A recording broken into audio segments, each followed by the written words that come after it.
Alors, bonsoir tout le monde. Bienvenue. Ce soir, donc, on a un comité de démolition qui va vous expliquer une situation et par la suite, on aura une consultation publique sur un projet de changement de règlement dans le parc industriel concernant les dômes, les mégadômes. Et après ça, il y aura la rencontre mensuelle, donc, du mois d'octobre. Alors, Madame Clermont, à vous la parole. Alors, bonsoir à tous. Le comité de démolition... Oh, le petit micro. Donc, le comité de démolition composé de M. Boisjoli et de Mme Mondard. C'est un compte-rendu du 4 octobre. C'était une demande d'autorisation pour la démolition du 57 rue Laroche. Non, c'était du 571 rang du Petit-Bois d'Autré. Donc, sur la recommandation du procureur Maître Généreux, procureur de la municipalité de Lanoraie, considérant que le CCU n'avait pas toutes les informations en main lors de sa prise de décision, nous leur recommandons gentiment de bien vouloir revoir la demande avec la grille d'évaluation appropriée.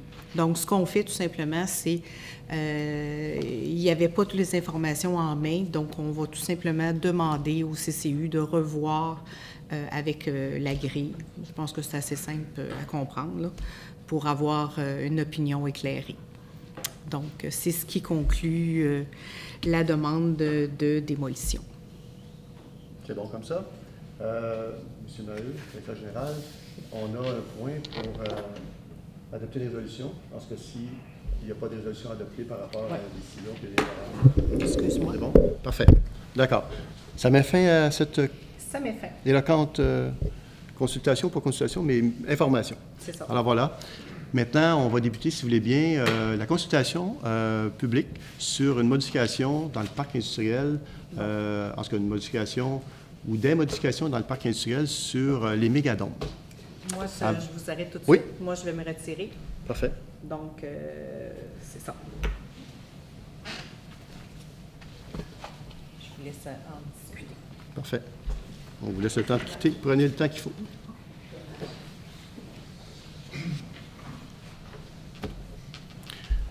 Et n'hésitez pas, quand j'arrêterai de parler, là, ceux qui voudront prendre la parole, et autant pour les membres du conseil que pour les gens dans la salle, juste à faire signe, et puis ça va nous faire plaisir de vous laisser la parole. Donc, cette modification-là, qui a été demandée par des gens qui ont des entreprises dans le parc industriel, je dis une modification parce que ce n'est pas un nouvel usage. Parce que présentement, et je pense que l'année c'est 2012, il y a un règlement à l'époque qui a été adopté qui permet la mise en place de mégadômes dans le parc industriel. Le règlement stipule que, selon le bâtiment principal, il peut y avoir jusqu'à 5 %. En haut de 1200 mètres carrés, vous pouvez mettre jusqu'à 5 % au sol pour un mégadôme, selon votre bâtisse. Par contre, ceux qui ont des bâtisses qui sont de 1200 mètres carrés et moins, il n'y a pas de pourcentage qui s'applique. C'est tout simplement un 60 mètres carrés qui peut être autorisé pour un mégadôme. Alors, la nuance qu'on apporterait ici, c'est qu'on enlèverait on enlèverait les deux paragraphes dont je viens de faire état pour en laisser un, dans le fond, qui vient dire que dans le parc industriel, et là, c'est pas juste le parc industriel, je me corrige moi-même, c'est en fait les zones industrielles, mais qui s'appliquent non pas au village, mais à la campagne. Donc, on a le chemin Joliette, on a le parc industriel au sud, on a le parc industriel au nord. Et là, ce qu'on viendrait faire, on viendrait dire que tout propriétaire d'une bâtisse pourrait avoir sur son terrain un mégadôme qui pourrait atteindre 12 % de sa bâtisse principale. Alors, pour faire un chiffron, si vous avez une bâtisse de 10 000 pieds carrés, alors vous pourriez avoir 1200 pieds carrés avec un mégadôme. Il y a des règlements, par contre, qui s'appliquent, à savoir, le mégadôme ne peut pas dépasser le toit de la bâtisse existante. Il y a un maximum aussi pour un mégadôme. Il ne peut pas y avoir un mégadôme de plus de 5 000 pieds carrés sur un terrain. Mais remarquez que pour avoir un mégadôme de 5 000 pieds carrés, il faudrait que vous ayez une bâtisse de plus de 40 000 pieds carrés. Alors, la différence, c'est que, c'est correct, à l'époque, on a dit 1200 mètres, 60 mètres de mégadôme. En haut de 1200 mètres, 5 %. on fait tomber ces deux éléments-là, on met juste 12 %. Bon, ça peut... je pense qu'il y a différentes façons de le faire, mais cette façon-là, moi, ça me sied particulièrement parce que je trouve que c'est plus équitable. Quelqu'un qui a une bâtisse plus petite aura droit à 12 % de ce qu'il a. Quelqu'un qui a construit une usine de 30 000 pieds carrés, bien, aura droit à plus, évidemment. Évidemment, les règlements s'appliquent aussi pour la mise en place d'un tel mégadôme. Vous pouvez, je dis mégadôme, mais dans le fond, il y en a qui ont à peine 500 pieds carrés, là. Il y a certaines industries qui pourraient mettre 800-900 pieds carrés maximum dû à leur bâtiment principal. Évidemment, la réglementation s'applique, donc au niveau latéral, il y a des limites. Au niveau, évidemment, devanture de la bâtisse aussi, il y a des règlements qui s'appliquent. Donc, vous ne pouvez pas dépasser votre bâtisse avant. Alors, il y a des critères à respecter, autant latéral que de façade. En gros, c'est à peu près ça. Maintenant, vous dire pourquoi on irait de l'avant, parce que pourquoi moi je préconise d'aller de l'avant avec cette mesure-là. On a vu qu'il y a eu plusieurs entreprises au Québec, en tout cas quelques entreprises qui ont pu profiter de l'argent public avec les contrats gouvernementaux. Et chanceux, bon, ils ont été chanceux, tant mieux pour eux, mais la majorité des entreprises ne l'ont pas eu facile. Pourquoi je dis ça? Parce qu'il y a eu, entre autres, il y a eu un bris dans la chaîne d'approvisionnement au niveau des matières premières. Et ce bris-là a fait en sorte que les entreprises qui, au départ, avaient conçu des bâtisses qui devaient nécessiter un minimum d'inventaire, se retrouvent aujourd'hui avec des bâtisses où ils doivent doubler, voire tripler des fois leur inventaire. Alors, ça vient poser un problème à l'intérieur même de la bâtisse. Alors là, l'idée, c'est de donner un peu d'air à ces entreprises-là, d'autant plus qu'il y a des entreprises qui doivent mettre j'aime pas le mot storage, là, mais mettre leur inventaire ailleurs. Et là, on se promène avec de l'inventaire, il y a du bris, il y a de la perte, il y a de la perte de temps, bien évidemment, de la manutention inutile. Alors, l'idée, c'est de donner un peu d'air aux entreprises, tout simplement, pour leur permettre de rester compétitifs. Et le parc industriel, pour la petite histoire, c'est 300 000 mais le parc industriel, les industries, là, c'est 300 000 de taxes qui rentrent dans les coffres de la municipalité. Mais ce n'est pas ça le plus important. Le plus important, c'est que c'est des centaines d'emplois bien rémunérés. C'est un écosystème pour la NOREC qui est assez important sur le plan économique. Alors voilà, moi j'arrête de parler et je vous cède la parole. Si des gens veulent intervenir, je suis prêt à vous entendre. Le conseil est prêt à vous entendre. Puis j'invite les membres du conseil, s'ils ont des questions, des commentaires, des suggestions, à se prononcer. J'aurais peut-être un petit point à ajouter au micro. Juste vous nommer. Oui, Jérôme Charpentier, je vais présenter la compagnie Software, le parc industriel. Si je peux ajouter peut-être un petit mot, je ne sais pas si vous avez remarqué, si vous avez été prendre une ride dans le parc industriel dernièrement. À l'extérieur, c'est très difficile de se ramasser aussi.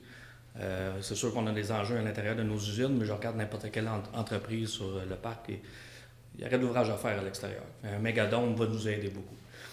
Nous, chez Software, un des gros challenges qu'on a, un des gros défis qu'on a, c'est la pénurie de main-d'œuvre. Et puis, on gère nos contrats tant qu'on peut en faisant fabriquer beaucoup de notre matériel, beaucoup de nos équipements à l'extérieur, souvent.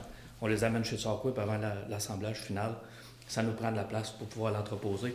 Dehors, c'est un élément qui rend ça difficile, dans le fond. À cause des contraintes atmosphériques, dans le fond, le climat, et ainsi de suite. Donc, si je peux ajouter ça, c'est ce que j'ajoute. Bien, ça me fait penser que je vais ajouter d'autres choses, moi aussi. C'est que dans le règlement qui est devant nous présentement, il y a aussi l'aspect aucune fabrication et aucune, attendez, je veux dire les bons termes exacts, je ne vais pas me tromper, là, mais on comprend que on ne veut pas non plus que ce qui se fait à l'intérieur des bâtiments se transporte dans le mégadôme. Alors, bougez pas, j'ai la revue corrigée ici. Donc, on parle de transformation. M. Maheu, peut-être m'aider pour le deuxième. Page 25, on y arrive. OK, c'est ça. Opération de fabrication et d'assemblage. Donc, on ne veut pas que ça... D'ailleurs, M. Boisjoli avait souligné le point, puis je pense que c'est très pertinent. Je pense qu'on ne veut pas que non plus tout ça se transporte dans un mégadôme.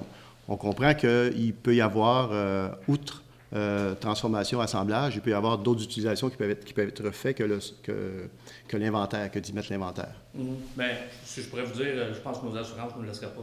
Ah, probablement. C'est ce que je pensais. La fabrication et l'assemblage à l'extérieur, on a des contraintes, dans le fond, pour... ça serait un peu dangereux. CNE, SST aussi ne serait pas d'accord. C'est ce que je me disais, oui, tout à fait. Ça ne serait pas fonctionnel. Bon, on le précise quand même pour être certain. Ça vous va? Ça va. Parfait. D'autres personnes qui veulent intervenir sur ce projet de règlement? Daniel Goyette, de l'entreprise Daniel Goyette. Écoute, moi, présentement, je me trouve à regarder pour agrandir le bâtiment que j'ai.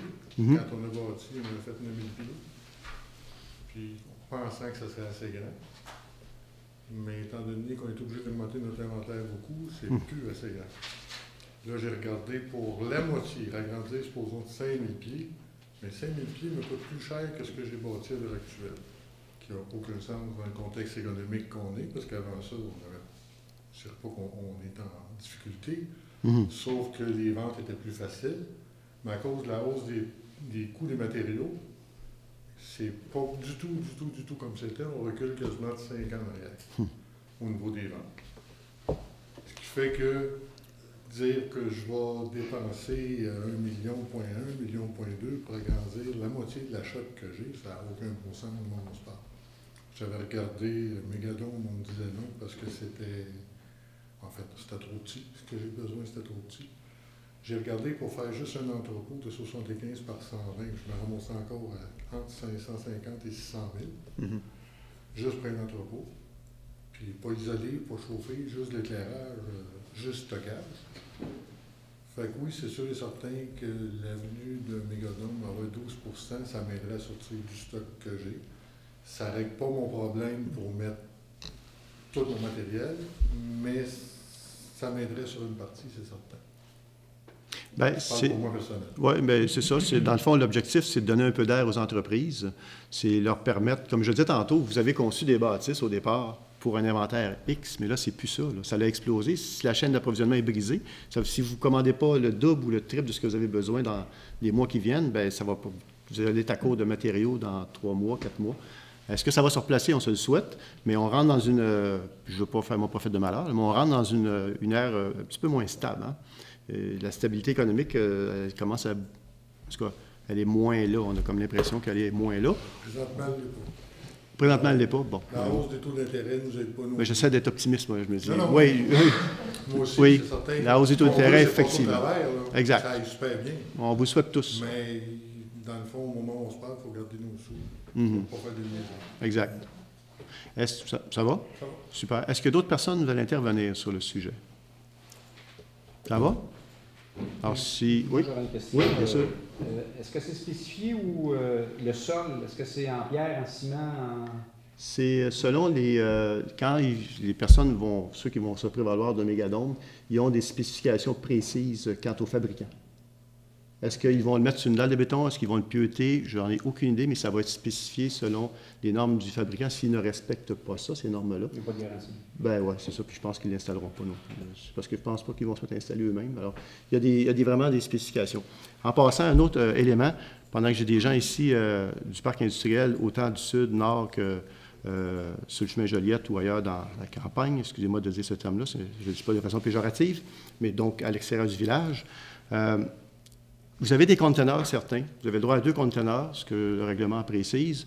Vous devez afficher sur votre porte ce que contient votre conteneur. J'ai demandé à la MRC, au service incendie, à M. André Roberge, chef incendie de la MRC de Dautré, s'ils pouvaient, lorsqu'ils font les visites, parce qu'ils vous visitent à l'occasion, alors lorsqu'ils font les visites, s'ils pouvaient inclure non seulement la bâtisse, le bâtiment principal, mais les bâtiments accessoires et les conteneurs, et donc les mégadomes, ils seront inclus aussi probablement. On n'avait pas précisé ça à l'époque, je n'avais pas cette donnée-là, mais je vais reparler avec le directeur du service incendie pour voir s'il peut l'ajouter. Dans le fond, c'est une question de sécurité de la personne, c'est une question de sécurité aussi pour l'environnement. Alors, que les pompiers sachent en tout temps ce qui se trouve, et est-ce que ça peut s'y trouver d'ailleurs? C'est aussi ça la question. Donc, c'est nouveau, mais je pense que ça va répondre à beaucoup d'inquiétudes que certaines personnes peuvent avoir qui demeurent près du parc industriel, entre autres, mais aussi chemin Joliette et le parc au nord là-bas. Voilà. Pour ma part, je pense que j'oublie plus rien. M. Boisjoli, d'autres... Pour le bruit, il y avait le bruit. Alors, le bruit, c'est les nuisances. Alors, évidemment, c'est le règlement sur les nuisances qui s'applique. Donc, il y a un règlement sur le bruit. Si, parce que certains, et avec raison, soulevaient le fait qu'un mégadome, le bruit va sortir davantage, mais comme il n'y a pas de fabrication, il n'y a pas... Je ne pense pas qu'il y ait de problème de bruit. Si c'est le cas, c'est le règlement sur les nuisances qui va s'appliquer, tout simplement. Ça va pour tout le monde? Alors, si ça épuise commentaires et questions, on va mettre fin à cette séance de consultation. Merci beaucoup. Je vous invite à ne pas vous en aller. Il y a une séance du conseil municipal. Si vous partez, vous allez me faire la promesse de l'écouter sur Facebook. Ça serait déjà ça parce qu'elle est sur Facebook. Alors, on vous veut comme auditeur. Voilà, moi, je mets fin à ce cadre formel et maintenant, si vous voulez discuter entre vous, échanger, ça va me faire plaisir. Voilà, merci. Bien sûr, allez-y. La prochaine étape, tantôt, le conseil devrait adopter un deuxième projet de règlement. Et ce deuxième projet de règlement-là, après ça, il y a une suite qui se fait, avis public, etc. Et il devrait rentrer en vigueur un mois et demi, à peu près, un mois et demi. Alors, mais, je vous le dis, allez pas l'acheter tout de suite, si jamais il y en a d'entre vous qui veulent l'acheter, parce que, puis je pense que c'est important de le dire par toute transparence, il y a un processus qui s'applique. On adopte le deuxième projet de règlement. Ce soir, si le conseil est d'accord, on va l'adopter. Mais il y a un processus qui rentre en action. Il y a des gens qui pourraient s'opposer. Et donc, signer un registre, etc. Et là, on parle d'autre chose. Mais à mon avis, je pense que les gens vont comprendre qu'on le fait pour justement donner de l'air à nos entreprises. Et d'ailleurs, moi, ce qui m'a fasciné, c'est à Saint-Sulpice, en plein cœur de milieu urbain, la patinoire, c'est un mégalon. Je me suis dit, wow, c'est à un moment donné, là, un parc industriel, je pense qu'en mettant les mesures dont je vous ai parlé tantôt en place, on vient quand même s'assurer que ça va se faire correctement. Okay. Je demandais parce que l'hiver approche, c'est ça le mois qu'on perd. Mais je comprends qu'il y a un processus. Ouais. Bien, vous pouvez prendre le risque, mais c'est à vos risques et périls. OK, moi, je comprends. Je vais juste vous aviser de ça parce que si je ne vous le dis pas, puis on l'adopte ce soir, puis vous allez l'installer et qu'il y a des contestations, à ce moment-là, on se trouve dans une situation qui est différente. Voilà. Bien, merci beaucoup. Alors, bonsoir tout le monde. Alors, bonsoir à ceux qui sont dans la salle, encore une fois, parce que c'est arrivé un peu plus tôt. Je veux saluer aussi les gens qui nous écoutent sur Facebook. Alors, bienvenue à la séance du Conseil, séance du mois d'octobre, donc le 4 octobre 2022. Alors, donc, nous avons un ordre du jour. Vous avez un ordre du jour devant vous. Ça vous convient? Avant d'aller à l'ordre du jour, je m'excuse, on va vérifier le quorum. C'est vérifié. Le quorum c'est complet à ce niveau-là. Est-ce que j'ai un proposeur pour l'ouverture de la séance? Je propose. Proposé par M. Boisjoli, appuyé par Mme Lucie Ouellette.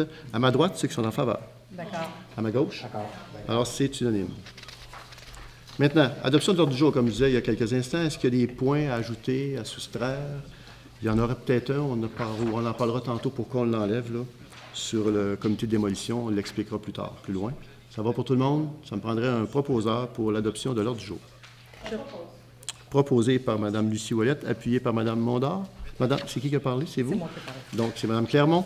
À ma droite, ceux qui sont en faveur. D'accord. À ma gauche? D'accord. C'est unanime. Ah, c'est mon téléphone, il y a des raisons. En écho? Ça va comme ça?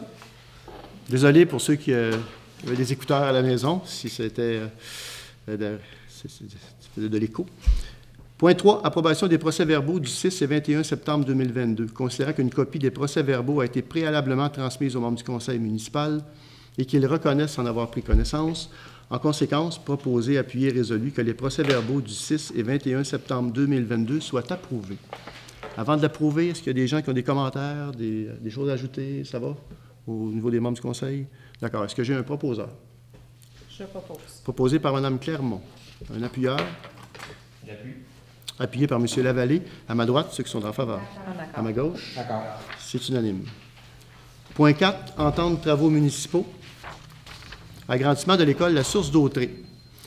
Considérant que des travaux d'agrandissement sont prévus pour l'école La Source d'Autrey, considérant qu'au terme de ces travaux, la municipalité pourra utiliser le gymnase et un local de rangement à usage exclusif à la municipalité, considérant que les travaux comprennent également certains travaux municipaux, en conséquence, proposé, appuyé, résolu, d'informer le centre de services scolaires des Samars que la municipalité est disposée à participer financièrement à la réalisation de ces travaux, selon le protocole établi pour la réalisation des travaux municipaux et l'utilisation du local de rangement.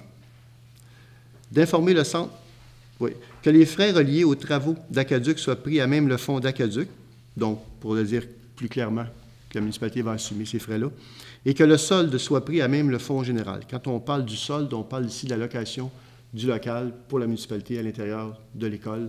Donc, pour avoir accès au gymnase, on va avoir un local. Et on s'entend qu'on travaille pour une location très long terme. On parle de 25 ans. C'est toujours ça qui est dans le protocole. Voilà. Que la présente résolution remplace et abroge la résolution 2022-06-229. Par transparence, juste dire qu'il y a un petit bémol. On ne sait pas combien ça va coûter exactement parce que on fait affaire avec une institution, c'est le gouvernement du Québec. Alors, on espère que ça va être géré correctement pour s'assurer évidemment que les coûts associés à la location du local vont être corrects. Voilà, je tenais à le préciser. Est-ce que j'ai un proposeur? Je propose. Proposé par M. Lavallée. Est-ce qu'il y a un appuyeur? Appuyé par Mme Lucie Ouellette. À ma droite, ceux qui sont en faveur. Ah, d'accord. À ma gauche? D'accord. C'est unanime. Point 4, toujours. Je parlerai plutôt, oui, point 4, information et suivi de dossier. Je demanderai peut-être à Mme la conseillère Lynne Clermont de faire un point sur le comité sécurité routière. Alors, bonsoir à tous. J'inviterai toute la population à aller sur le site de la municipalité pour remplir le questionnaire, ou plus précisément le sondage sur la sécurité routière. Donc, tous ceux qui ont vu des choses et qui veulent participer, qui veulent que les choses changent, alors je les invite fortement à vraiment nous faire part de leurs commentaires sur le questionnaire. Je vous remercie à tous. Peut-être ajouter que je pense qu'on dépasse facilement 100 personnes jusqu'à maintenant qui ont répondu. Alors, plus il y aura de gens qui vont répondre et plus on pourra de façon un peu comme un entonnoir, là, avoir des directives ou des priorités à respecter par rapport aux gens qui se sont exprimés dans le sondage. Alors, participer en grand nombre, ce serait fort intéressant. Ça va bien jusqu'à maintenant. Maintenant, peut-être, côté information et suivi de dossier, M. Martin Lavallée. Oui. Un instant, M. Lavallée, on va vous envoyer ceci. Merci beaucoup. Alors, moi aussi, on est dans les invitations. Vous avez peut-être vu ces jours-ci, on est en pleine campagne de publicité pour notre consultation publique sur la politique culturelle. Alors, le comité de la politique culturelle a travaillé fort dans les derniers mois pour préparer un document qui constituerait en quelque sorte notre chemin à suivre là, dans les prochaines années pour le développement culturel de la municipalité. Et puis, c'est ça, là, maintenant, on invite la population à venir prendre compte de ces travaux, venir se prononcer sur ces travaux-là, voir qu'est-ce que vous aimeriez, y a-t-il des projets qui vous animent là-dedans en termes de culture. Alors, c'est ça, on est, dans le fond, c'est samedi le 15 octobre prochain. C'est entre 13h et 16h au pavillon Jean Bourdon. On peut s'inscrire sur la page de la municipalité et puis c'est ça, tous les gens sont invités, tous les gens sont bienvenus. Puis il va y avoir des belles prestations culturelles d'ailleurs cette journée-là de prévue. Donc, bienvenue à tout le monde. Il y a une vidéo qui circule aussi sur les réseaux sociaux. Les gens l'ont peut-être vu. J'ai publié des choses sur les réseaux sociaux. Il y a une belle publicité aussi qui a été faite par 5 intervenants qui est sur le site de la municipalité. Donc, vous pouvez aller voir ça sur la page Facebook. Elle est très, très bien faite d'ailleurs. Et puis, c'est ça. Donc, on veut que tous les gens, le plus de gens possible participent, les gens qui sont intéressés, puis que, dans le fond, c'est ça qui va assurer la vitalité culturelle des prochaines années à Lanoraie. Merci.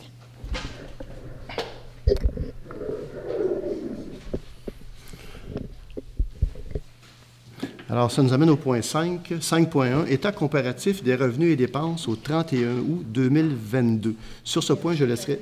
Pardon? Que j'ai dit? Ah, voulant, ben oui, voulant... Ah, d'accord, je suis désolé. Tu as des revenus, ouais.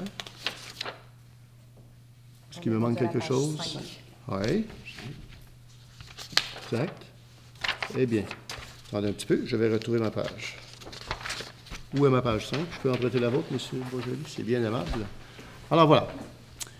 4. Réflexion de voirie 2022, déficience. Proposé, appuyé et résolu que le conseil municipal fait état qu'il a été mis au courant de la liste des déficiences suite à la réalisation des travaux de réfection de voirie 2022, que le conseil municipal a été informé que l'entrepreneur a manifesté son intention de corriger ces déficiences, mais qu'il nous facturera pour ces travaux, que le conseil municipal exige fermement que les correctifs soient réalisés sans frais, conformément à la mise en demeure leur ayant été livrée de main à main le 23 septembre 2022, que soit déduit de la somme de toute facture à payer les pénalités prévues au devis. Ici, on parle de déficiences qui se retrouvent sur des travaux qui ont été donnés à un entrepreneur. On parle entre autres durant Saint-Jean-Baptiste et on parle aussi du développement de M. Laroche, phase 2, donc à l'est du village. Ça va? Des questions par rapport à ça? Donc, on demande à l'entrepreneur tout simplement de livrer les travaux dans l'ordre et dans l'état qu'ils devraient être. Est-ce que j'ai un proposant? Je propose. Proposé par M. Boisjoli. Est-ce que j'ai un appuyeur? J'appuie. Appuyé par Mme Lynne Clermont. À ma droite, ceux qui sont en faveur. D'accord. À ma gauche. D'accord. Alors, c'est unanime. Donc, 5.1. État comparatif des revenus et dépenses au 31 août 2022. Le directeur général et greffier de trésorier fait une lecture sommaire des états comparatifs des revenus et dépenses au 31 août 2022. En conséquence, proposé et résolu que le rapport du directeur général et greffier de trésorier concernant les états comparatifs des revenus et dépenses au 31 août 2022 soit approuvé. Est-ce que vous voulez faire une brève explication, Monsieur le directeur général? Donc, au niveau des états comparatifs, le résultat au 31 août, ça compare ce qui avait été prévu au budget 2022, ce qui a été dépensé au 31 août et la prévision pour la fin de l'année. Au niveau des revenus, dans un premier temps, taxe sur la valeur foncière au budget 4 559 000, résultat au 31 août 4 602 973, prévision 2022, 4 623 673.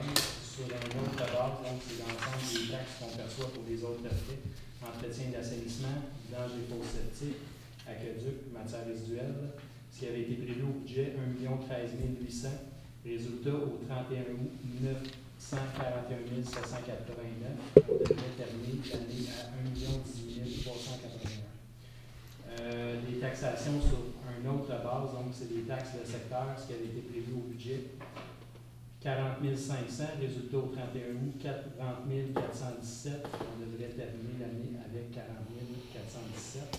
Donc, total des revenus qui sont perçus sous forme de taxes, 5 613 300, prévu au budget 2022. Résultat au 31 août, 5 585 185. On devrait compléter l'année à 5 682 477. Paiement tenant lieu de taxes, donc c'est des paiements qu'on reçoit de la part des gouvernements au lieu des taxes. Budget 2022, 89 000, résultat au 31 août, 77 675. On devrait terminer l'année avec 77 675. En ce qui concerne d'autres revenus, donc revenus de sources locales, c'est différents services rendus par la municipalité, mais ça peut être aussi, par exemple, des ventes de terrain, ce qui avait été budgété en 2022, 649 400, résultat au 31 août, 866 475. On devrait terminer l'année à 1 152 287. Subventions gouvernementales. Budget 2022, 365 300. Résultat au 31 août, 207 634. Prévision 2022, 371 618. Donc, au total des revenus, ce qui avait été budgété en 2022, 6 717 000. Résultat au 31 août, 6 736 969. On devrait terminer l'année avec des revenus de 7 284 055. Au chapitre des dépenses. Monsieur Maheu, on va vous apporter le micro parce que semble-t-il qu'il y a des gens qui n'entendent pas bien à la maison sur le Facebook. Monsieur me dit qu'il entend bien, mais en tout cas, si vous voulez peut-être lui transférer, s'il vous plaît.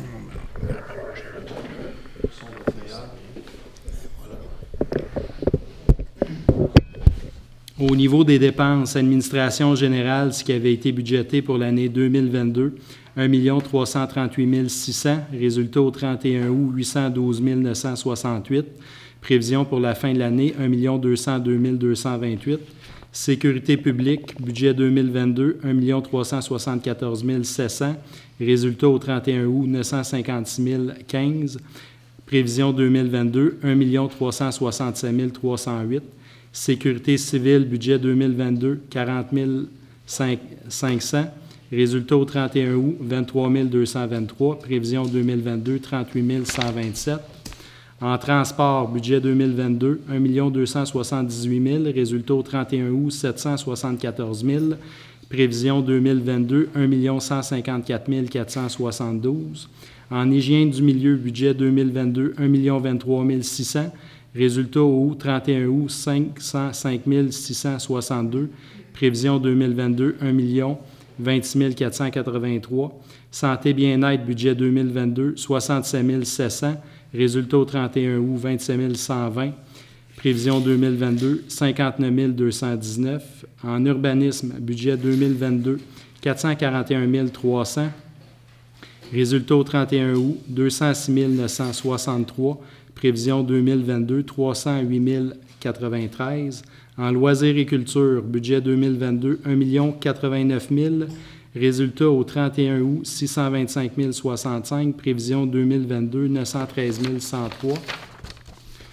Au niveau des frais de financement, budget 2022, 24 900. Résultat au 31 août, 21 021. Prévision 2022, 24 815. Donc, au niveau des dépenses, on avait prévu au budget 6 678 300. Résultat au 31 août, 3 952 145. Prévision 2022, 6 93 849. Au niveau des autres activités financières, donc c'est l'ensemble des projets, des immobilisations. Budget 2022, on avait prévu 838 900. Résultat, au 31 août 2022, c'est sûr que ça comprend aussi des frais qui vont être remboursés par les gouvernements. 2 479 143. Prévision 2022, 596 856. Tout ça fait en sorte qu'on devrait dégager un excédent à la fin de l'année de 1 388 000 environ. Principalement, c'est dû à des frais de mutation, bien, des taxes de bienvenue qu'on a collectées, du salaire non versé, des ventes de terrain, puis des services rendus supplémentaires aussi, c'est ce qui explique. Puis également aussi certains projets qui n'ont soit pas été complétés ou qui n'ont pas été entamés pour le moment. Oui, du salaire en plein ça.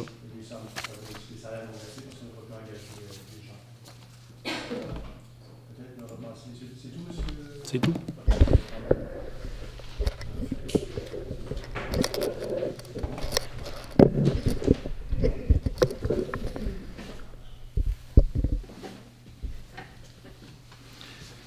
Donc, le directeur général vient de nous faire lecture et explication et, en conséquence, proposer, appuyer, résolu que le rapport du directeur général et greffier trésorier concernant les états comparatifs des revenus et dépenses au 31 août 2022 soit approuvé. Est-ce que j'ai un proposeur?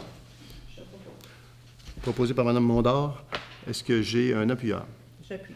Appuyé par Mme Lynne Clermont à ma droite, ceux qui sont en faveur. À ma gauche? C'est unanime. 5.2.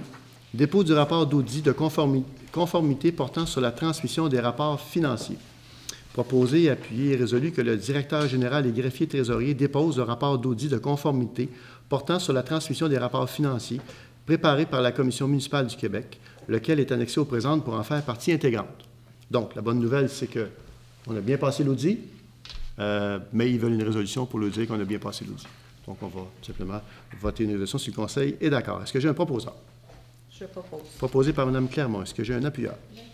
Appuyé par Mme Lucie Ouellette à ma droite. D'accord. Ceux qui sont en faveur, à ma gauche. D'accord. C'est unanime.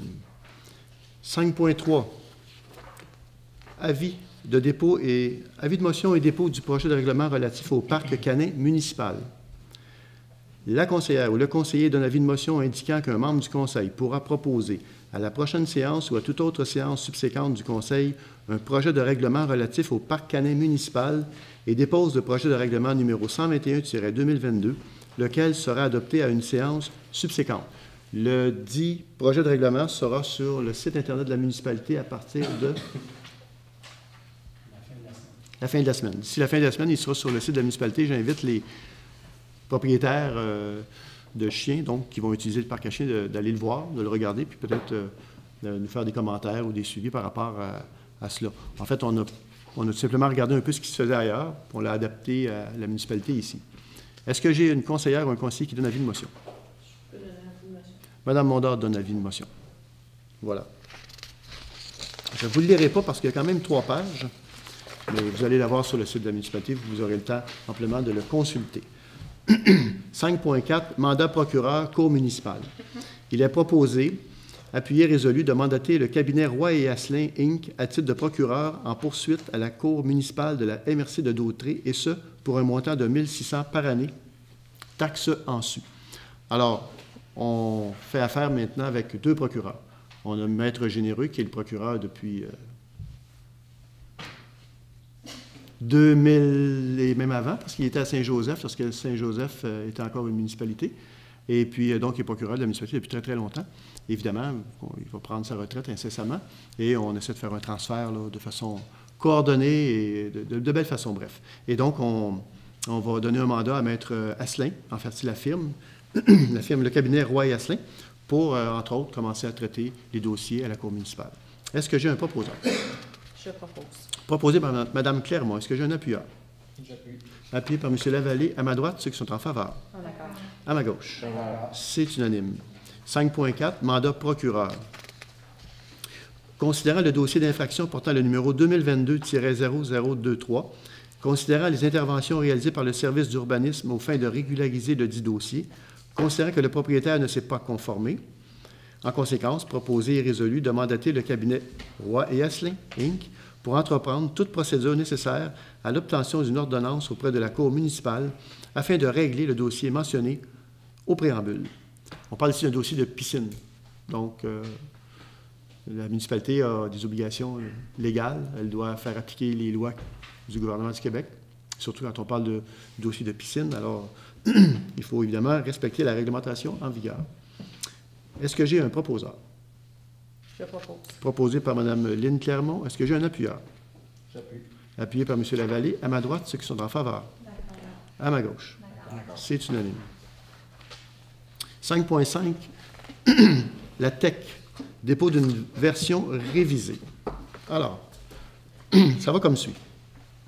Considérant que la municipalité a pris connaissance du guide relatif aux modalités de versement de la contribution gouvernementale dans le cadre du programme de la taxe sur l'essence et de la contribution du Québec pour les années 2019 à 2023, considérant que la municipalité doit respecter les modalités de ce guide qui s'applique à elle pour recevoir la contribution gouvernementale qui lui a été confirmée dans une lettre de la ministre des Affaires municipales et de l'Habitation, en conséquence, proposé, appuyé et résolu que la municipalité s'engage à respecter les modalités du guide qui s'applique à elle, que la municipalité s'engage à être la seule responsable et à dégager le gouvernement du Canada et le gouvernement du Québec, de même que leurs ministres, hauts fonctionnaires, employés et mandataires, de toute responsabilité quant aux réclamations, exigences, pertes, dommages et coûts de toutes sortes ayant comme fondement une blessure infligée à une personne, le décès de celle-ci, des dommages causés à des biens ou la perte de biens attribuables à un acte délibéré ou négligent découlant directement ou indirectement des investissements réalisés au moyen de l'aide financière obtenue dans le cadre du programme de la TEC 2019-2023.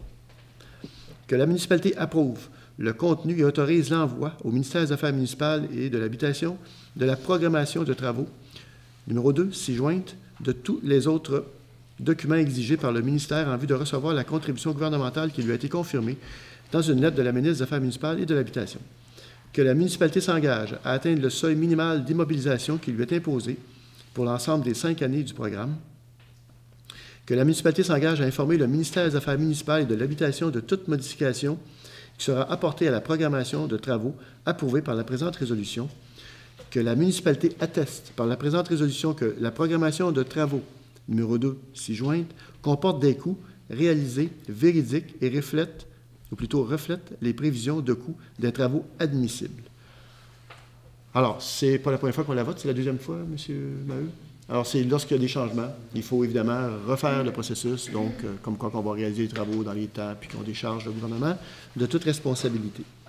Peut-être juste vous indiquer que, entre autres, la fameuse TEC, l'acronyme TEC, donc c'est la taxe sur l'essence et de la contribution du Québec, 2019-2023. Dans la fameuse TEC, c'est des travaux qui doivent être faits sur la rue Rondeau. Et d'ailleurs, s'il y a des gens qui nous écoutent sur la rue Rondeau, on devrait vous convoquer sous peu pour une rencontre d'explication, parce qu'il y aura des travaux qui vont se faire l'an prochain sur la rue Rondeau. On parle de travaux d'égout, on parle de travaux d'aqueduc, de pavage. Donc, la rue va être refaite. Et là, c'est important qu'on puisse vous rencontrer pour vous expliquer l'ensemble des travaux qui vont être réalisés et de quelle façon ça peut vous toucher et comment on peut s'assurer, finalement, de le faire de façon le plus correcte possible. Ça comprend aussi les coûts de la caserne, une partie des coûts de la caserne, et ça comprend aussi une partie des coûts du futur terrain de soccer. Voilà. Est-ce que j'ai un proposeur? Proposé par Mme Ouellette. Est-ce que j'ai un appuyeur? Appuyé par Mme Mondor. À ma droite, ceux qui sont en faveur. D'accord. À ma gauche? D'accord. C'est unanime.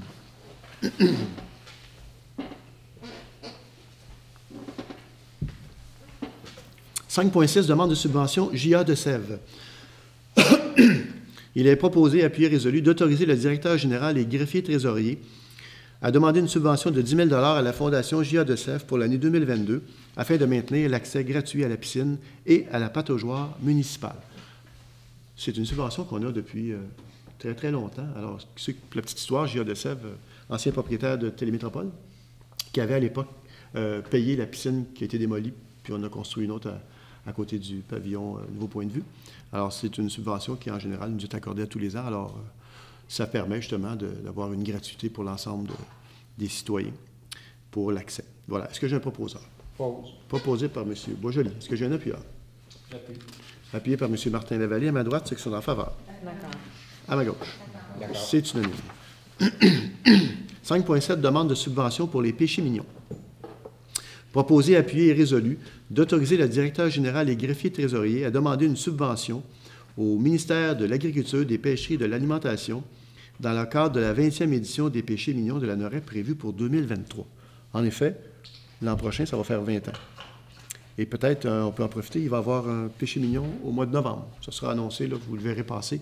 Donc, on va quand même organiser pour la saison hivernale un dernier péché mignon pour 2022. Mais ici, on parle vraiment pour l'année 2023. Est-ce que j'ai un proposeur? Proposé par Mme Mondor. Est-ce que j'ai un appuyeur? J'appuie. Appuyé par Mme Lucie Ouellette. À ma droite, ceux qui sont en faveur. D'accord. À ma gauche? C'est unanime. Attestation de fin de travaux 2022 pour le ministère. On parle des programmes AIRRL et RIRL, des programmes qui nous permettent de faire des améliorations sur le réseau routier. Des programmes qui sont subventionnés pour un à 75 % et pour l'autre à 50 %. Donc, c'est le gouvernement du Québec qui permet ces subventions-là.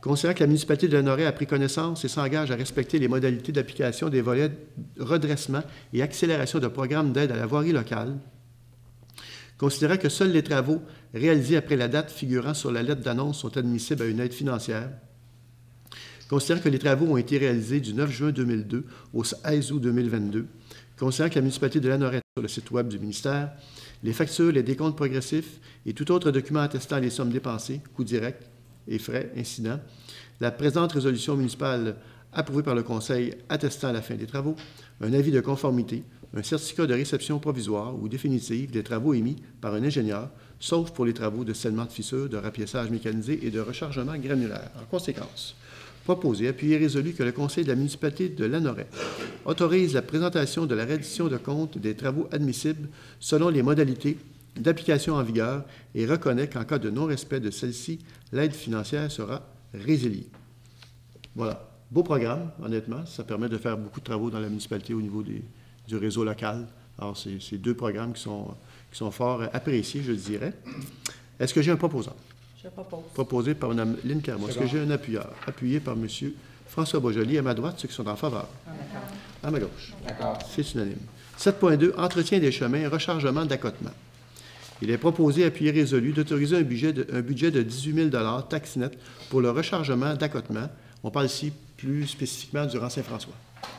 Il faut commencer quelque part et on décide de commencer là. Alors, on a M. Boisjoli et Mme Lynne Clermont qui sont tous les deux sur le dossier de la voirie. Et donc, c'est un rechargement donc, pour les accotements. Évidemment, ce n'est pas sur l'ensemble du rang, c'est aux endroits où il y a une déficience. Donc, c'est ponctuel sur le rang où les travaux vont être faits. Est-ce que j'ai un proposeur? Je propose. Proposé par M. Boisjoli. Est-ce que j'ai un appuyeur? J'appuie. Appuyé par Mme Clermont. À ma droite, ceux qui sont en faveur. D'accord. À ma gauche. D'accord. C'est unanime. 7.3, budget, inspection du réseau d'égouts et ponceaux. Il est proposé, appuyé résolu, d'autoriser un budget de 6 000 taxe nette pour l'inspection du réseau d'égouts sanitaires et un deuxième budget de 6 000 taxe nette pour l'inspection des ponceaux. Alors, dans le fond, la municipalité a un plan d'intervention sur plusieurs années. Et évidemment, on s'assure de faire le réseau d'un bout à l'autre. C'est l'idée, c'est de passer partout pour s'assurer que tout va bien. Et s'il y a des des choses à corriger, bien évidemment, on y va selon une cote d'évaluation, d'excellent à dangereux. Dangereux, on le fait rapidement. Évidemment, excellent, on n'y touche pas. Alors, c'est pour s'assurer que le réseau est maintenu en bon état. D'ailleurs, le ministère des Transports, je pense qu'on va lui prêter notre grille pour la 138. Est-ce qu'il y a un proposeur? Proposé par M. Beaujoli. Est-ce qu'il y a un appuyeur? J'appuie. Appuyé par Mme Lynne Clermont. À ma droite, ceux qui sont en faveur. D'accord. À ma gauche. C'est unanime. 8.1. Dépôt de soumission, fourniture de services d'entretien et d'exploitation des ouvrages d'assainissement des eaux usées et d'eau potable.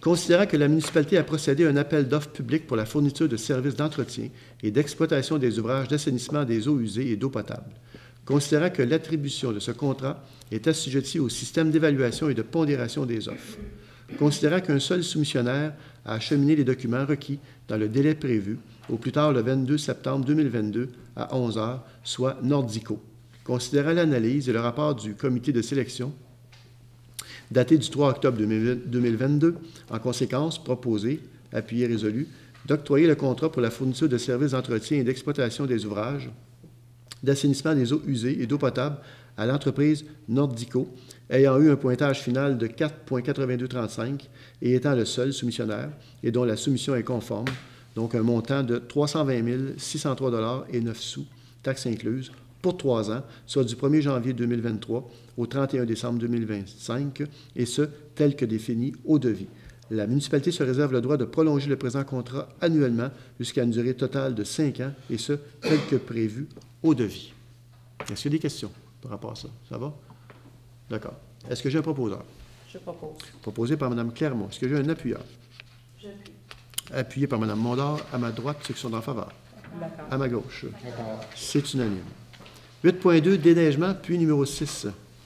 Proposé, appuyé, résolu de renouveler notre entente avec la compagnie Le Cerf des Bois, représentée par M. Jean-François Théroux, au montant de 2 529,45 taxes incluses, pour le déneigement du chemin d'accès au puits 6 d'eau potable, en partie soit 1,3 km, et des 2 stationnements, aqueducs et bâtiments de service des puits, et ce pour l'hiver 2022-2023. Voilà, c'est la même personne que l'an passé, c'est ce qu'on me dit. Voilà. Est-ce que j'ai un proposeur? Proposé par M. Boisjoli. Est-ce que j'ai un appuyeur? J'appuie. Appuyé par Mme Mondor. À ma droite, ceux qui sont en faveur. D'accord. À ma gauche, en faveur. C'est unanime. 10.1. Adoption du projet de règlement modifiant le règlement de zonage 269-90, précisant les normes d'implantation, la typologie, limitant la hauteur des bâtiments dans les zones RM-1, secteur rue José au nord et de la rue Perrault, et R4-1, secteur rue des Étangs, et abrogeant les dispositions orphelines se rapportant à l'ancienne zone R4-4. Proposé, appuyé, résolu que le Conseil municipal adopte le projet de règlement 1071-77-2022 ayant pour titre Règlement modifiant le règlement de zonage 269-90, précisant les normes d'implantation, la typologie, limitant la hauteur des bâtiments dans les zones RM-1, secteur rue José au nord de la rue Perrault, et R4-1, secteur rue des Étangs, et abrogeant les dispositions orphelines se rapportant à l'ancienne zone R4-4 telle que déposée. On est à la phase finale de ce projet de règlement-là. Il y a eu auparavant consultation publique. Il y a eu un premier dépôt de projet, en fait, aussi. Et je ne sais pas si ça vous convient, j'ai été assez clair. Peut-être que non, c'est beaucoup d'informations d'un coup. Mais dans le fond, c'est un projet qui est travaillé depuis longue date. C'est pour clarifier des trucs. Entre autres, il y a des dispositions qu'on appelle orphelines qui existent présentement et qu'il faut enlever. Donc, on en profite pour faire un élagage, un petit ménage dans la réglementation. On a parlé ici de la rue, je ne veux pas dire n'importe quoi, la rue José, où il fallait adapter les normes. Il y avait des maisons mobiles, c'est parfait, mais il faut s'assurer aussi que les maisons maintenant résidentielles qui se construisent, qu'il y a des normes qui s'appliquent. Puis il y a aussi des trucs à vérifier, à mettre en place là, sur le côté ouest, le développement, donc à l'ouest du village. Ça va? Est-ce que j'ai un proposeur? Je propose. Proposé par Mme Ouellette. Est-ce que j'ai un appuyeur? Appuyé par Mme Mondor. À ma droite, ceux qui sont en faveur. À ma gauche. C'est unanime. 10.2. Adoption du second projet de règlement modifiant le règlement de zonage 105-92- bâtiment préfabriqué à profil semi-circulaire de type mégadome. Il est... Oui. Je vais juste vous interrompre. Monsieur le maire, concernant ce sujet précis, je veux déclarer que lorsque le vote a été demandé, il était clair pour moi que la résolution ne concernait que le périmètre du parc industriel. J'étais convaincue que cette modification ne s'appliquait pas à mon immeuble qui n'est pas situé dans ce parc industriel. Cette modification pourrait m'apporter des avantages ou des désavantages. Pour toutes ces raisons et afin de dissiper toute apparence d'un conflit d'intérêts, je vais donc dès lors me retirer de la table du Conseil le temps que cette affaire soit traitée. Je demande que cette déclaration soit inscrite au procès-verbal. Donc, vous faites référence à la réunion du mois passé. C'est ça. D'accord. On va vous laisser le temps de quitter la salle.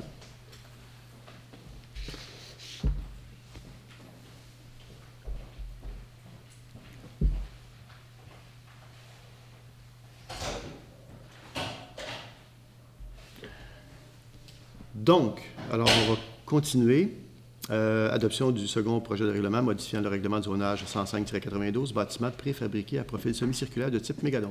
Proposé, appuyé, résolu que le second projet de règlement numéro 1071-787-2022 ayant pour titre règlement modifiant le règlement de zonage 105-92, bâtiment préfabriqué à profil semi-circulaire de type mégadome, soit adopté avec modification telle que proposée. Pour les gens dans la salle, vous avez vu tantôt, on a eu une consultation publique. Malheureusement, elle n'était pas sur Facebook. Et je sais que les gens nous écoutent sur Facebook, puis peut-être que je vais être redondant pour vous dans la salle, mais je pense que ça mérite explication. Il faut savoir qu'il y a un règlement qui existe depuis 2012 qui permet, pas seulement dans le parc industriel, qui permet, donc, hormis le village, sur le territoire, où il y a des zones industrielles, donc ça comprend évidemment le parc au sud, le parc au nord, ça comprend aussi une partie du chemin Joliette, où il y a des industries. Et donc, depuis 2012, il y a un règlement qui permet d'avoir des mégadomes. Le règlement disait, par ailleurs, que si vous aviez, exemple, un bâtiment de 12 000 pieds carrés et moins, vous pouviez mettre un mégadome jusqu'à 600 pieds carrés. Et si vous aviez, par contre, un bâtiment plus grand que 12 000 pieds carrés, vous aviez le droit de mettre jusqu'à 5 % de votre bâtiment. Donc, si vous aviez, exemple, 20 000 pieds carrés, bien, vous aviez le droit à... Écoutez-moi, 20 000 pieds carrés, donc 5 % de 20 000 pieds carrés. Ça fait 10 000 pieds, ça ne fait pas 10 000 pieds, ça fait 1000 pieds carrés. Là, ainsi de suite. Vous aviez un bâtiment de 40 000 pieds carrés, et c'est le cas, il y a une entreprise qui a ça dans le parc industriel, 40 000 pieds carrés, vous avez le droit à 2 000 pieds carrés. Alors là, on vient proposer une modification. Et la modification fait en sorte qu'on adopterait un maximum de 12 %, mais à l'ensemble, pour tout le monde. Donc, on enlèverait plus ou moins 12 000 pieds carrés. On met 5 12 % à l'ensemble, ce qui veut dire que, pour redonner le même exemple, un bâtiment de 10 000 pieds carrés à 12 % il aurait le droit à 1 200 pieds. Et donc, tout dépendamment de la grosseur de votre bâtiment, évidemment, si vous avez un petit bâtiment, vous allez voir plus petit. Si vous avez un très grand bâtiment, vous allez voir plus grand. C'est une question, je pense que c'est une question d'équité, d'équilibre aussi, entre ceux qui ont des grosses industries, ceux qui ont des plus petites. Alors, mais le projet comme tel, ici, ne vient pas créer un nouvel usage. Cet usage-là, il existe déjà depuis 2012. On vient juste apporter des modifications. Ce qu'on amène aussi de nouveau dans le règlement aujourd'hui, c'est qu'on vient limiter la hauteur des mégadomes. Donc, on dit, il ne peut pas dépasser la bâtisse existante. C'est important parce que vous pourriez vous retrouver avec des mégadomes qui pourraient excéder de beaucoup la bâtisse existante. Ce n'est pas le cas, le règlement le spécifie clairement. Ce que le règlement précise aussi, il y a une grandeur maximum au sol. Malgré que vous ayez 12 %, pas parce que vous avez une bâtisse de 100 000 pieds carrés que vous auriez le droit d'avoir un 12 000 pieds carrés de mégadome. Et ça comprend un seul mégadome en passant aussi, je pense que c'est important de le dire. Et autres facteurs aussi, il n'y a aucune opération de fabrication et d'assemblage à l'intérieur du mégadome qui va être permis, ça va être prohibé. C'est dans le règlement, ça aussi, et c'est nouveau. C'est nouveau, c'était pas ça dans le règlement. En tout cas, c'est encore ça parce que celui-là n'est pas adopté. Mais dans le règlement actuel, c'est pas ça. Voilà, en gros, c'est pas mal le tour du projet de règlement. Je ne vous le lirai pas. Encore là, il va être sur le site Internet d'ici la fin de la semaine de la municipalité, ceux qui voudront le consulter. Pourquoi on fait ça? Parce que pourquoi je pense qu'on devrait faire ça? Parce que ce n'est pas adopté encore. On le sait, on vit une incertitude économique.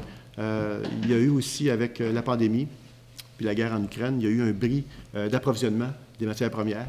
Alors, les entreprises qui avaient conçu des bâtiments en prévoyant avoir besoin d'une matière première, une quantité X de matière première, se sont retrouvées dans la situation suivante où elles ont dû commander des fois le double, des fois le triple de leur inventaire, ce qui touche leur fonds de roulement, bien sûr, mais ce qui fait aussi qu'ils mettent où l'inventaire?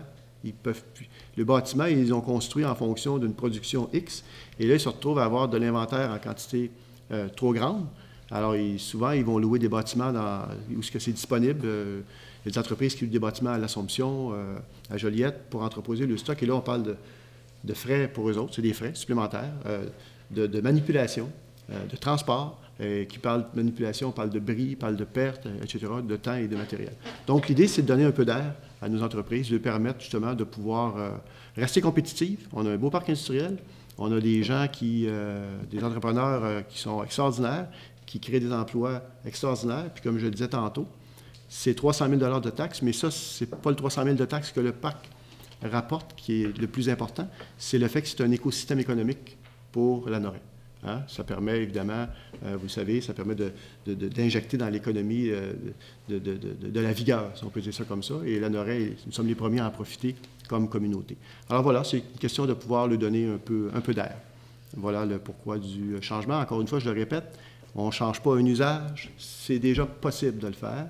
Ce qu'on fait, c'est qu'on change un peu la façon de le faire, puis on augmente un peu aussi le pourcentage de possibilités pour avoir un mégadome. Voilà.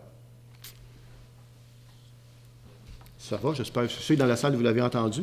Il y aura peut-être des questions des gens qui nous écoutent sur Facebook tantôt par rapport à ça. Ça va me faire plaisir d'y répondre. Est-ce que j'ai un proposeur? Proposé par Mme Lucie Ouellet. Est-ce que j'ai un appuyeur? Appuyé par Mme Mondor. À ma droite, c'est qui sont en faveur. D'accord. À ma gauche. D'accord. À ma gauche, c'est qui sont contre. Contre. Voilà. Ah. J'ai envoyé OK. Parfait. Non, parce que j'ai quelque chose à dire. Ah, bien sûr, bien sûr. Bien sûr. On me fait plaisir.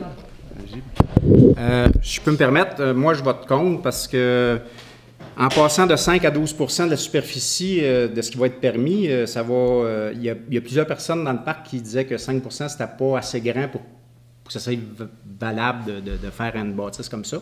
À 12 % ça va les intéresser beaucoup plus. Mais il faut aussi considérer qu'on va avoir la municipalité va avoir une grande perte de revenus de taxes. On dit que ce n'est pas juste les taxes, mais si on considère qu'un abri comme ça a une durée de vie de au moins 20 ans, on a changé la toile peut-être aux 5 à 10 ans, mais la structure en elle-même a une durée de vie d'au moins 20 ans. Si on considère que ça vaut, mettons, 100 000 $ faire un mégadome, ça va coûter à peu près 600 000 $ faire une bâtisse accessoire, un bâtiment accessoire qui va remplacer le mégadome. Fait que c'est 5 à 6 fois le revenu en taxes qu'on va perdre. Mais ça, on le perd, mettons, 6 000 $, mais on va perdre environ 5 000 $ par année, mais sur une période de 15 à 20 ans, ce qui va représenter probablement une affaire comme pas loin de 100 000 $ de revenus, mais pour seulement qu'une bâtisse. Fait que imaginez, si les gens disent, bien, avec le 12 % oui, c'est plus intéressant d'en avoir, puis qu'ils en poussent peut-être 7, 8, 9 dans le parc, bien, c'est une perte de revenus parce que les gens, si on a un abri, d'après moi, selon moi, ne feront pas d'agrandissement pour un bâtiment accessoire. C'est pour ces raisons-là que moi, je vote contre, parce que je calcule que ça va être une perte de revenus pour la municipalité. Et puis, c'est mon motif. Merci. Julien? Juste peut-être préciser, puis si jamais vous voulez reprendre la parole, M. Beaulieu, ça me fait plaisir. Juste préciser que c'est déjà autorisé des bâtiments accessoires dans le parc. C'est déjà possible de le faire. Souvent, les entreprises, parce qu'ils ne peuvent pas travailler à l'intérieur, c'est vraiment de l'inventaire. Ils ne peuvent pas travailler à l'intérieur parce que des règles au niveau de la CNESST. Mais l'idée, je comprends vos arguments, mais on ne perd pas de taxes parce qu'il n'y en a pas présentement. On ne peut pas perdre ce qu'on n'a pas. Mais je comprends le point de vue. Par ailleurs, moi, j'y vais plus en termes d'instabilité économique présentement. Il faut donner un coup de pouce à une entreprise, mais votre point de vue, je le respecte, puis c'est tout à fait correct. Voilà. Donc, le vote a été fait. C'est bon. Est-ce qu'il y a des questions dans la salle par rapport à ça? Je sais tantôt que vous étiez en consultation publique. Ça va? Oui, allez-y au micro, ce serait préférable qu'on vous entende bien. Si jamais vous avez peur de perdre des taxes, trouvez une taxation. Ça va nous aider.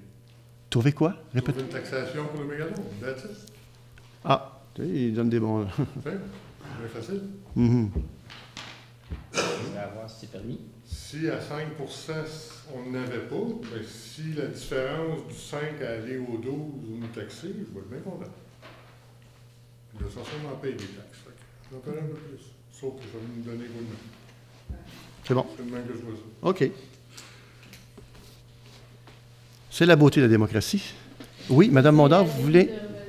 Ah, ben ça dépend. Ah, ça dépend. S'il y a d'autres questions, ou ça va, parce que le vote est passé, mais s'il n'y a pas d'autres interventions, il va falloir que quelqu'un me donne un coup de main parce que je n'ai pas réussi à me brancher avec mon ordi, puis je sais qu'il va y avoir beaucoup de questions. J'essaierai d'y répondre tantôt, mais vous me surveillerez, messieurs, pour être sûr que je réponds à tout. Je l'ai ici, mais ce n'est pas toujours évident au petit téléphone. J'ai jamais mis sur l'ordi. Alors, ça va? D'accord. Là, on peut dire à Aline de revenir avec nous.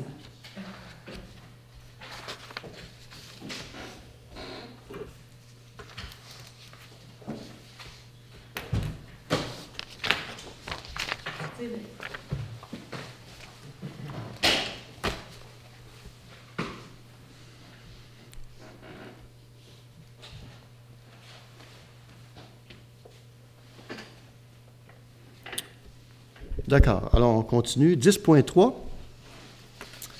Avis de motion et dépôt du projet de règlement modifiant le règlement 1004-2001 relatif aux dérogations mineures, traitement des demandes.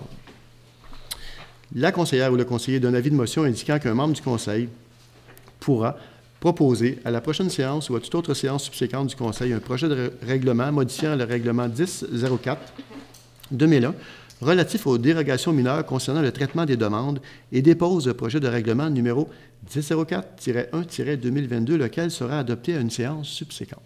Alors, le gouvernement du Québec a changé les règles par rapport aux dérogations mineures. Pour les gens qui suivent ça à tous les mois, vous allez trouver que je me répète, là, mais on n'a pas le choix. C'est une procédure qu'il faut suivre. Il faut l'appliquer selon ce que le gouvernement nous indique. Et donc, c'est vraiment de mettre à jour les dérogations mineures, les critères, parce que le nombre de critères a augmenté. Donc, c'est vraiment une mise à jour du règlement pour les dérogations mineures. Puis peut-être, pendant que les gens nous écoutent, vous dire que c'est de plus en plus compliqué, voire, je ne dirais pas impossible, d'obtenir une dérogation mineure, mais pour toutes sortes de raisons, paraît-il que dans certaines municipalités, il y a eu des abus et le gouvernement a décidé d'intervenir, donc de resserrer les règles par rapport à ça. Voilà. Est-ce que j'ai quelqu'un qui donne avis de motion? Donne avis de motion. M. Martin Lavallée donne avis de motion.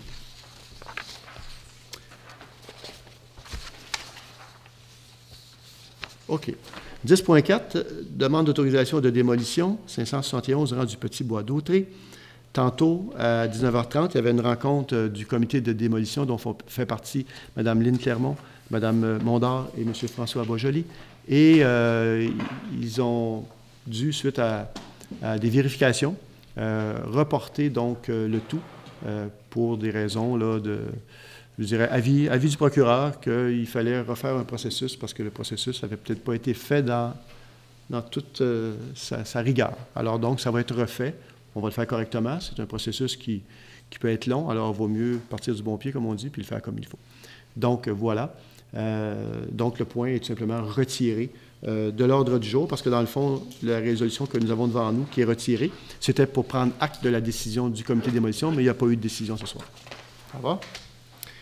Demande de permis PIA 49 rue Louis-Joseph Doucet. Considérant que le conseil municipal a été saisi d'une demande de permis de rénovation au 49 rue Louis-Joseph Doucet, considérant que la demande vise à démolir les avant-toits au-dessus de la galerie avant et latérale, reconstruire l'avant-toit de la galerie sur le côté de 1,22 m par 0,91 m en bois et en tôle grise, reconstruire la galerie avant et latérale de même dimension en bois traité, de couleur brune ou bois naturel, remplacer le revêtement du mur extérieur en façade pour des planches de pin de couleur jaune, peindre les murs latéraux en jaune, remplacer le revêtement du mur extérieur arrière par du bardeau de cèdre de couleur bois naturel, repeindre la toiture, partie en tôle pincée en gris, considérant les dispositions du règlement 1083-2017 concernant les plans d'implantation et d'intégration architecturale, considérant les informations, le choix et les couleurs des matériaux, considérant que le projet respecte les critères et objectifs du règlement, considérant les recommandations du comité consultatif d'urbanisme au conseil municipal, réunion tenue le 21 septembre 2022, en conséquence, proposé, appuyé et résolu que le conseil municipal autorise l'émission du permis de rénovation au 49 rue Louis-Joseph Doucet. Est-ce que j'ai des questions? Ça va? Est-ce que j'ai un proposant? Proposé par Mme Ouellette, appuyé par M. Lavallée. À ma droite, ceux qui sont en faveur. À ma gauche. C'est unanime. 10.5. Demande de permis PIIA 78-80, chemin de Joliette. Considérant que le conseil municipal a été saisi d'une demande de permis d'affichage au 80, chemin de Joliette, considérant que la demande vise à modifier l'enseigne sur pylône existant, et les enseignes sur la marquise du poste d'essence, considérant les dispositions du règlement 1075-2009 concernant les plans d'implantation et d'intégration architecturale, considérant les plans et devis soumis, considérant que le projet respecte les critères et objectifs du règlement, considérant les recommandations du comité consultatif d'urbanisme au conseil municipal, réunion tenue le 21 septembre 2022, en conséquence, proposé, appuyé, résolu que le conseil municipal autorise la demande de permis au 78-80, chemin de Joliette. Bon, là, pour faire clair, je peux vous dire que c'est une enseigne, je pense que c'est le dépanneur La Fortune, je ne me trompe pas, donc les gens peuvent se situer un petit peu. Alors voilà, c'est une enseigne qui va être changée. Et évidemment, il y a des règlements qui s'appliquent pour les enseignes. Est-ce que j'ai un proposant? Je propose. Proposé par M. Lavallée. Est-ce que j'ai un appuyeur? Appuyé par Mme Mondor. À ma droite, ceux qui sont en faveur. À ma gauche. Alors, c'est unanime. Archives Lanaudière. Il est proposé, appuyé, résolu que le conseiller M. Martin Lavallée soit nommé comme représentant de la municipalité au sein de la Corporation du Centre régional d'archives de Lanaudière, Inc. Est-ce qu'il y a un proposant? Je propose. Proposé par Mme Clermont. Est-ce qu'il y a un appuyeur? Appuyé par Mme Ouellette. À ma droite, ceux qui sont en faveur. À ma gauche. Centre d'action bénévole d'Autré. Il est proposé, appuyé, résolu qu'un montant de 150 $ soit versé au Centre d'action bénévole d'Autré pour la collecte de fonds annuelle. Est-ce que j'ai un proposant? Proposé par Mme Mondor. Est-ce que j'ai un appuyeur? Appuyé par M. Boisjoli. À ma droite, ceux qui sont en faveur. À ma droite. À ma gauche, pardon. C'est unanime. Point 12. Approbation des comptes payés et à payer. Considérant qu'une copie de la liste des comptes payés et à payer a été transmise à chacun des membres du Conseil et tous déclarent en avoir pris connaissance et renoncent à sa lecture par le directeur général et greffier trésorier, considérant que le directeur général et greffier trésorier a fourni tous les documents et explications à la satisfaction de ceux-ci, considérant que la municipalité dispose des crédits suffisants pour les fins auxquelles les dépenses sont projetées, en conséquence, proposé, appuyé, résolu, que les comptes payés et à payer, incluant les salaires, présentés par le directeur général et greffier trésorier au montant de 1 178 858 $ et 10 sous soit approuvé. Est-ce que j'ai des questions dans la salle par rapport aux comptes payés à payer? Vous avez des copies à l'arrière, ceux qui voulaient les consulter? Ça va? Une question à 1 million? Non? Ça va? Parfait. Alors, est-ce que j'ai un proposeur? Je propose. Proposé par Mme Clermont. Est-ce que j'ai un appuyeur? J'appuie. Appuyé par Mme Mondor. À ma droite, ceux qui sont en faveur. D'accord. À ma gauche? D'accord. C'est unanime. Période de questions. Est-ce que dans la salle, il y a des questions? Ça va? Je vais essayer maintenant de démêler. Et il faut que je lise. Alors, j'ai une question ici de M. Francis Prudhomme. Va-t-on pouvoir avoir un mégadome comme bâtiment secondaire lors du zonage du parc, hors du zonage du parc industriel en zone agricole? Bon, attendez un petit peu, je vais finir de le lire. En zone agricole ou résidentielle, par exemple. Résidentielle, la réponse est non.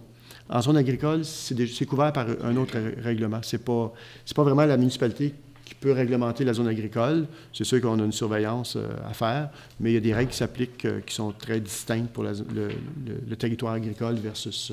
Maintenant, dans la question, il y avait aussi, évidemment, hors du zonage du parc industriel, oui, en fait, c'est tout ce qui est zone industrielle hors du village, donc sur le territoire de la municipalité, mais hors du village. Donc, on pense tout de suite chemin Joliette, juste avant l'autoroute, là. On pense le parc privé qui est au nord et le parc industriel qui est au sud, donc parc municipal. J'espère que je réponds bien à votre question. Madame Martin, est-ce possible de ne pas donner de pénalité pour les releveurs des compteurs d'eau? Vous savez que plusieurs n'ont pas accès à leur compteur d'eau, donc ces personnes seront pénalisées. Et est-ce possible d'aider les citoyens à offrir à ceux qui peuvent le faire un autre moyen, comme un relevé manuel par la municipalité? Toutes les personnes qui ont un problème à donner l'information sur leur compteur d'eau, vous appelez la municipalité, ça va nous faire un grand plaisir d'aller chez vous, d'aller vous aider à le faire. Inquiétez-vous pas, allez pas risquer quoi que ce soit, là. Je pense aux personnes d'un certain âge, dont je suis, allez pas risquer là, de descendre dans le sous-sol, là, puis de risquer d'avoir un accident, là, on ne veut pas ça, là. tous ceux qui ne sont pas capables, qui ne peuvent pas le faire ou qui, pour toutes sortes de raisons, vous appelez à la municipalité et ça va nous faire un grand plaisir d'aller donner un coup de main. On n'est pas du genre, je pense, le conseil n'est pas du genre autoritaire au point de commencer à donner des pénalités ou des amendes pour ce genre de choses-là. Là. Si les gens ne peuvent pas, ça va nous faire plaisir. Appelez la municipalité. Et puis ils vont vous répondre, puis ils vont s'organiser pour pouvoir aller faire la lecture. Voilà. J'espère que je réponds bien à votre question, Mme Martin. Qu'est-ce que j'ai? J'espère que je n'oublie pas. Là, si vous me surveillerez, ceux qui ont aussi Internet. Là. Pardon? Oui, je n'ai pas réussi à me brancher. Je suis désolé. OK, ça c'est un commentaire. Est-ce que vous en aviez oui. monsieur? Moi, attendez un petit peu, je défile. Là. OK. Oui, je suis peut-être à l'envers. Oui. Oui, je vais y arriver. Municipalité, à votre question sera transmise. OK, d'accord. Madame Céline Deshôtels, ne pouvant être présente tout le long de la séance, je me permets d'écrire ma question à ce moment-ci. Est-ce qu'il y a des avancées concernant les lampadaires hors d'usage sur la 138, en particulier dans le secteur de la Villa d'Autrey et ailleurs au village? Aussi, je pense, oui. Merci de reconsidérer ma préoccupation à ce sujet. OK. On rencontre le conseil le 12. Pas le conseil, excusez-moi. Le conseil rencontre le MTQ le 12 octobre prochain. Ça fait partie de la longue liste que nous avons. D'ailleurs, ils l'ont reçu, la liste, depuis avril, je pense bien, là, le MTQ. Et donc, on les rencontre là, pour justement discuter de l'ensemble des dossiers qui touchent notre communauté, qui touchent la municipalité. Ça comprend évidemment les lampadaires aussi. Donc, on vous revient là-dessus, mais on ne l'a pas oublié, effectivement. J'en vois pas d'autres. Est-ce que vous avez vu d'autres questions? Ça va pour tout le monde? Bien, écoutez, je vous remercie beaucoup de votre participation. Et je vous dis à la prochaine, mais avant on doit, évidemment, effectivement, fermer la séance. Donc, il est proposé à pied résolu que la séance soit levée. Est-ce que j'ai un proposeur? Je propose. M. Beaujolier a fait la proposition. Est-ce que j'ai un appuyeur? Appuyé par Mme Mondor. À ma droite, le vote, ceux qui sont en faveur. À ma gauche? D'accord. Alors, voilà, c'est unanime. Merci beaucoup encore et bonne fin de soirée tout le monde.